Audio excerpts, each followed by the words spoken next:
Thank you for joining me tonight, my friends. This is Sinful of Sinful's Horror Stories.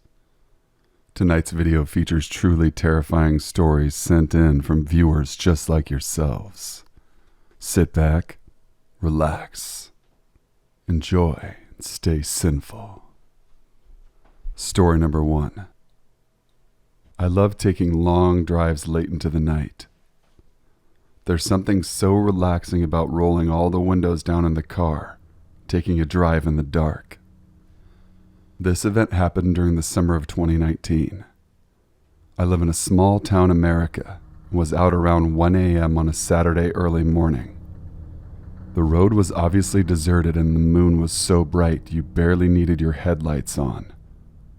I was on the country roads for about 30 minutes when I noticed faint headlights in my rearview mirror. I thought nothing of it at first.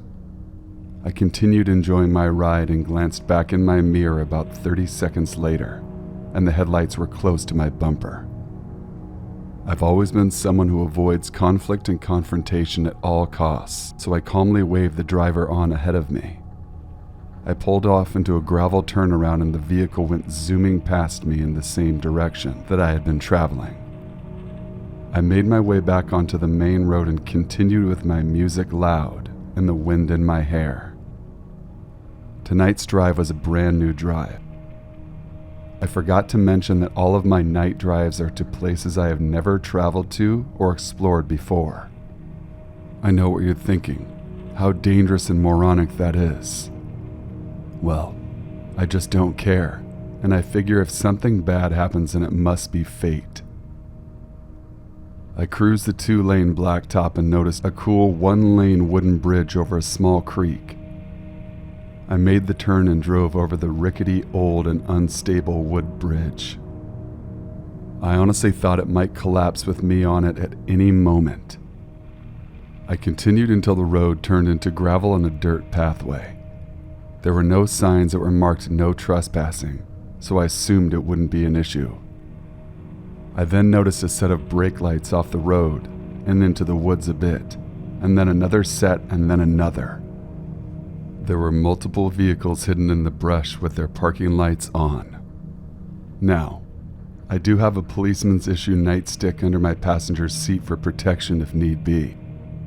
I crept up to the cars off to the side of the road and noticed that their parking lights went out at the same time. It was almost like they noticed me and were avoiding detection.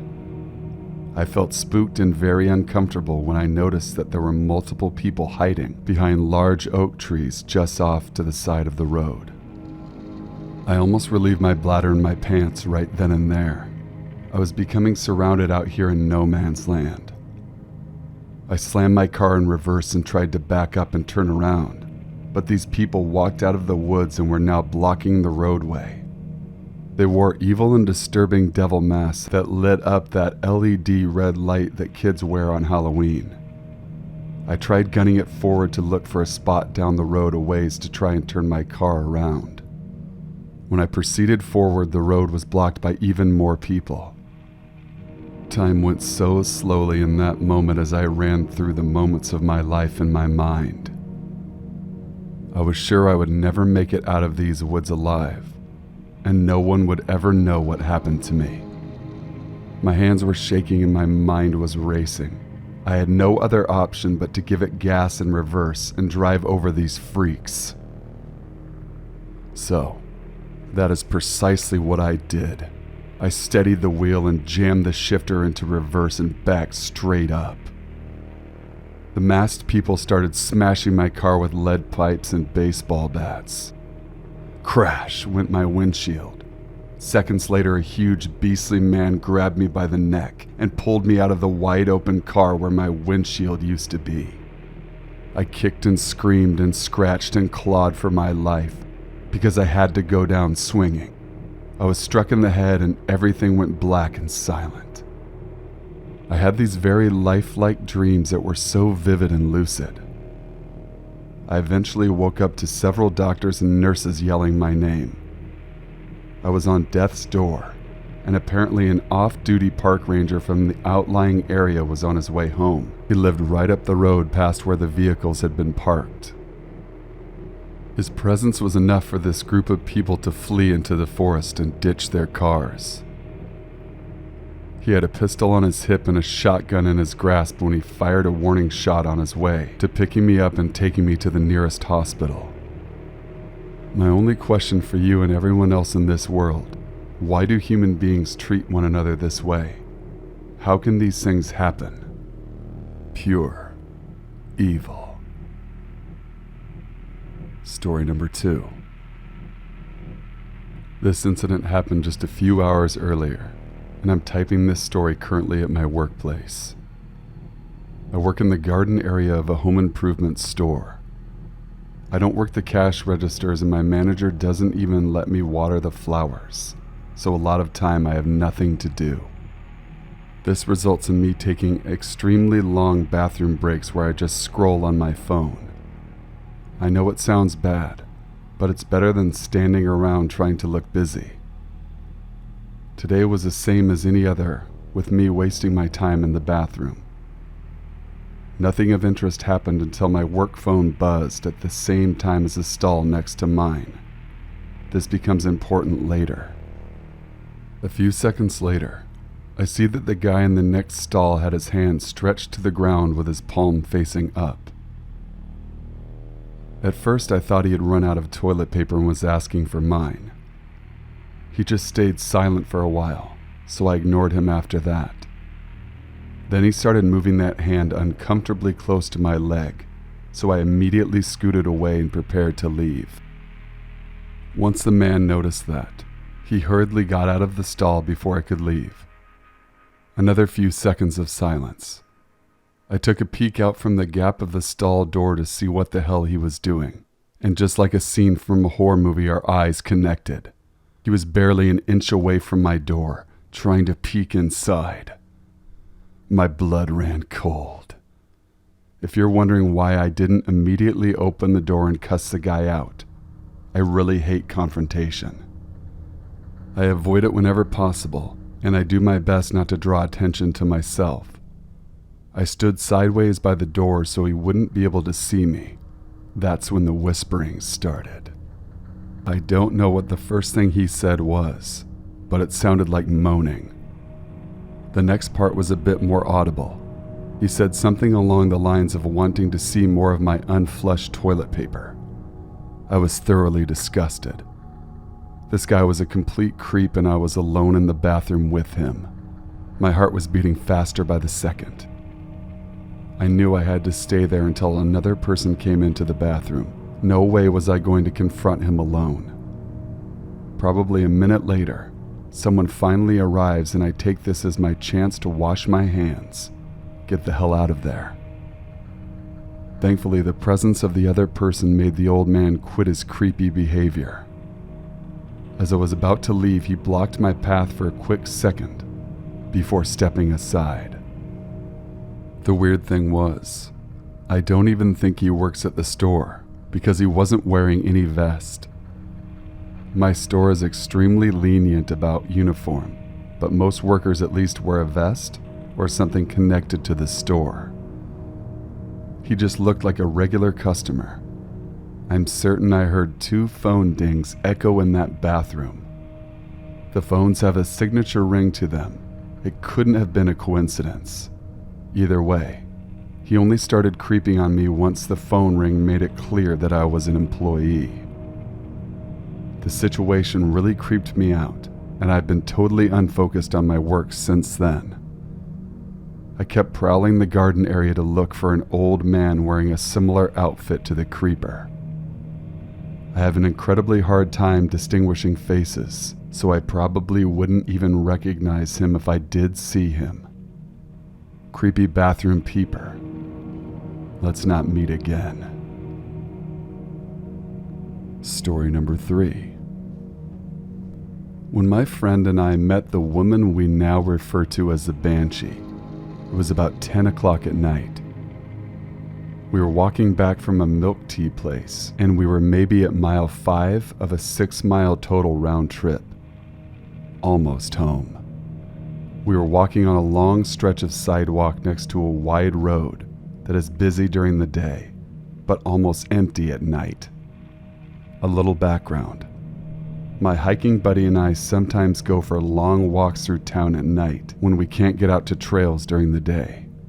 It's dark, but our routes go through a fairly safe blend of residential and shopping areas. Usually we head to some sort of late-night restaurant or food truck. We walk, stop for food or drink, and then head back. We wear glowing vests, which are battery-powered, and reflective stuff to make sure traffic sees us, because we've had some too close encounters with distracted drivers. We've also had a few encounters with strange people.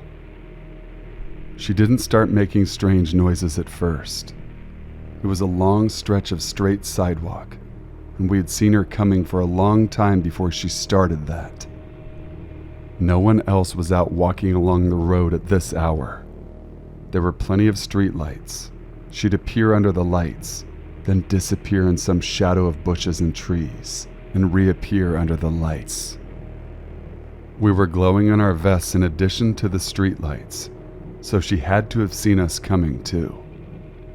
I figured she worked at one of the shops or restaurants nearby and was getting done with closing up. I figured she was just trying to get home, just like we were, until she started making these random noises. The first sounds were like an old hacking noise, like she was attempting to clear her throat as noisily as possible, but this was just a warm-up. The sound changed to something like a cross between a crow cawing and a small dog's bark. Rendering it in text is hard, but the closest thing might be grah, grah. So we kept walking towards her, watching and listening, thinking perhaps she has a disability or some other issue. She looked decently dressed, and she walked steadily and deliberately, not like someone on drugs. If not for her noises, she seemed completely normal. Then she made these loud but low-pitched groaning sounds, something like meow. It had us briefly making zombie movie references, joking a bit, but we speculated if she was maybe talking to someone on earbuds or making an attempt at singing something. But it got weirder as she added some higher-pitched screechy sounds, something like an angry cockatoo might make, like craw, craw. At this point, she's less than 2 blocks away. She's rotating through these bizarre sounds, with short pauses of silence between. She looked like someone's cute little grandma. She didn't look anything like you'd expect to see making those sounds. She's wearing an old-fashioned thick skirt, a cardigan, and clunky-looking shoes, carrying a single cloth shopping bag. Her hair is a short, curly old lady perm.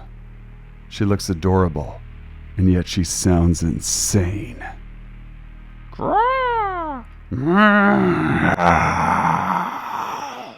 She's getting closer.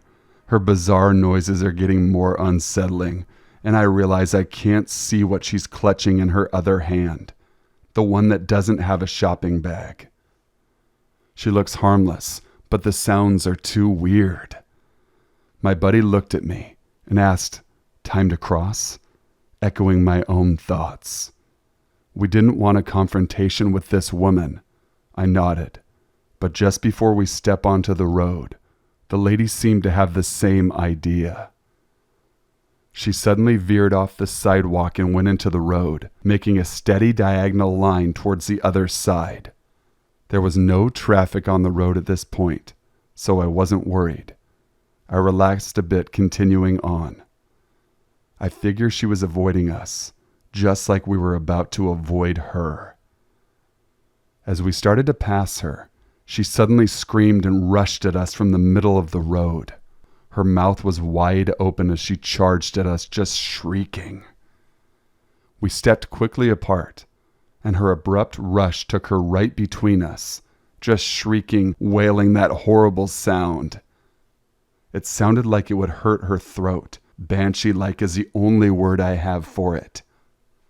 We were several feet apart, both braced for her to come back and do something. But instead, she veered again, and went down the sidewalk the way she had originally been going. As she walked away, she kept looking back at us and keeping up short bursts of the shrieking banshee noise, stopping to take breaths. As she got further away from us, she started caw barking at us again. We stood there for a while just silently watching until she was a good long ways off down the sidewalk, with her very strange crow barks fading into the distance. I still have no idea what was wrong with her. Did our lights somehow trigger an episode? I hope she's okay. She seemed to know where she was going. But Banshee Lady, let's not meet again. Thank you guys for watching, listening, liking, comment, sharing, subscribing for future content. Email your true scary stories to thesinfulsavant@gmail.com. That way you will be featured on an upcoming video and get the rightful shout out that you so deserve. I hope you guys enjoyed today's story catalog. Until we meet again, stay sinful.